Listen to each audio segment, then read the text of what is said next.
चुप रहना यानी मौन रहना। जो लोग ज्यादा चुप रहते हैं वो लोग अपने भीतर के असीम शक्तियों को समझ पाते हैं।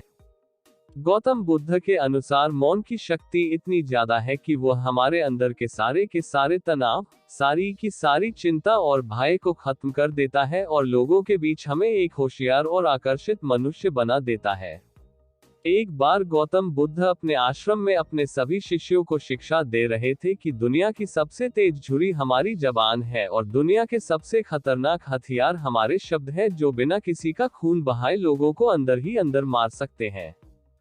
हमारे शब्द हमारी ताकत हो सकते हैं उसी के साथ, लेकिन यह हमारी सबसे बड़ी कमजोरी भी हो सकते हैं अगर हमें नहीं पता कि कब, कहां और क्या और कितना बोलना है। यदि हम सही समय पर सही इरादे के साथ सही शब्दों का प्रयोग करते हैं तो यह हमें एक सफल व्यक्ति बनाता है, लेकिन अगर हम सही समय पर सही इरादे से सही शब्दों का इस्तेमाल नहीं करते तो यह हमारे जीवन को नरक से बदतर बना सकता है। तो दोस्तों, आज की स्टोरी के माध्यम से मैं आपको बताने वाला हूं कि चुप रहकर कैसे हम अपने जीवन को बदल सकते हैं।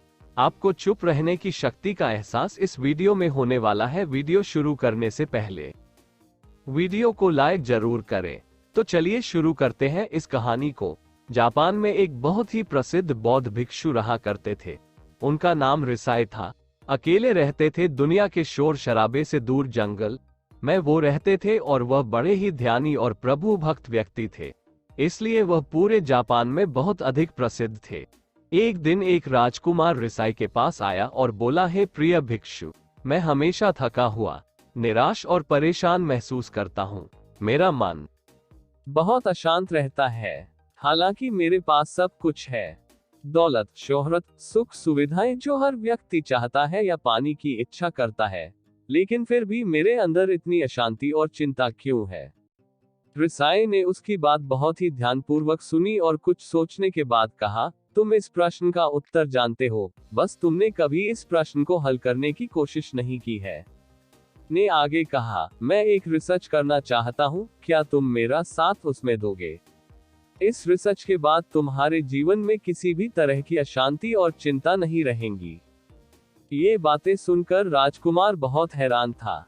उसने रिसाई से कहा, बताए मुझे क्या करना होगा? अपने मन की शांति के लिए मैं कुछ भी करने को तैयार हूँ। राजकुमार की इन्हीं बातों को सुनकर भिक्षु ने कहा, तो फिर आप अगले 15 दिन के लिए मेरे आश्रम में रहोगे और एक सामान्य व्यक्ति की तरह अपना जीवन व्यतीत करोगे और इन 15 दिनों में तुम अकेले और चुपचाप रहोगे, जितना हो सके कम बोलोगे। राजकुमार उस भिक्षु की बातें सुनकर सहमत हो गया। पहले दिन राजकुमार को लगा कि उसका मन सामान्य से अधिक अशांत और विचलित है। उसके मन में तरह तरह के विचार आ रहे हैं थे और वह आम लोगों की तरह जीवन जीने में असहज महसूस कर रहा है। उसे अंदर से बोलने की इच्छा हो रही थी, लेकिन वह चुपचाप रहा। उसके मुंह से एक भी शब्द नहीं निकला, बस वह चुपचाप बैठा रहता। लेकिन रात होते होते उसे अंदर ही अंदर शांति का अनुभव होने लगा। उसके लिए यह अनुभव अजीब था। वो खुद से पूछ रहा था कि वह अंदर ही अंदर इतना खुश क्यों है और उसकी आंतरिक बेचैनी और चिंता कम क्यों होने लगी है। अगले दिन राजकुमार अकेला चुपचाप बैठा रहा और वह प्रकृति को निहार रहा। वह पौधों को, फूलों को, आकाश में उड़ रहे पक्षियों को, वह अपने जीवन में पहली बार यह अद्भुत दृश्य महसूस कर रहा था कि उसके पास कितनी सुंदरता है। वह दिन भर प्रकृति की सुंदरता को निहारता रहता और उसकी ताजगी को महसूस करता रहता। इसी तरह से 10 दिन बीत गए और उसके मन की सारी बेचैनी, सारी हलचल, सारी उथल पुथल और सारा तनाव गायब हो गया। 11वें दिन की सुबह राजकुमार फिर से एकांत में बैठ गया और कुछ ही मिनटों में उसकी आंखें अपने आप बंद हो गई और वह गहरे ध्यान में चला गया। वो पूरे दिन वहीं पर आंखें बंद करके बैठा रहा और गहरे ध्यान में डूबा रहा। ना कोई शब्द, ना कोई चिंता। राजकुमार भीतर से असीम शांति और आनंद से भर गया। राजकुमार अपने बाकी के 4 दिन इसी तरह गहरे ध्यान में व्यतीत करने के बाद 15 दिन बाद रिसाई के सामने प्रस्तुत हुआ और रिसाई को प्रणाम करके बोला, प्रिय भिक्षु, मुझे उत्तर मिल गया कि मेरे मन में इतनी उथल पुथल और चिंता क्यों थी। मैं जान गया कि मेरा मन इतना अशांत और विचलित क्यों था। रिसाई मुस्कुराते हुए पूछा, बताओ क्या उत्तर मिला तुम्हें?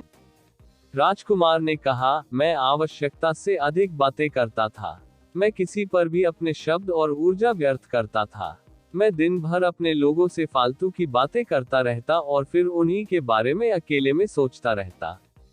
और ज्यादातर समय नकारात्मक ही सोचता रहता।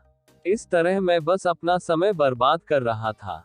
ज्यादा बोलने और नकारात्मक सोचने की वजह से मेरा मन अशांत और बेचैन हो गया था और इसी वजह से मैं किसी भी काम को ठीक से नहीं कर पा रहा था, जिसकी वजह से मैं हर काम में असफल होने लगा और फिर इन्हीं लगातार मिलने वाली असफलता की वजह से ही मैं और भी उदास और चिड़चिड़ा हो गया।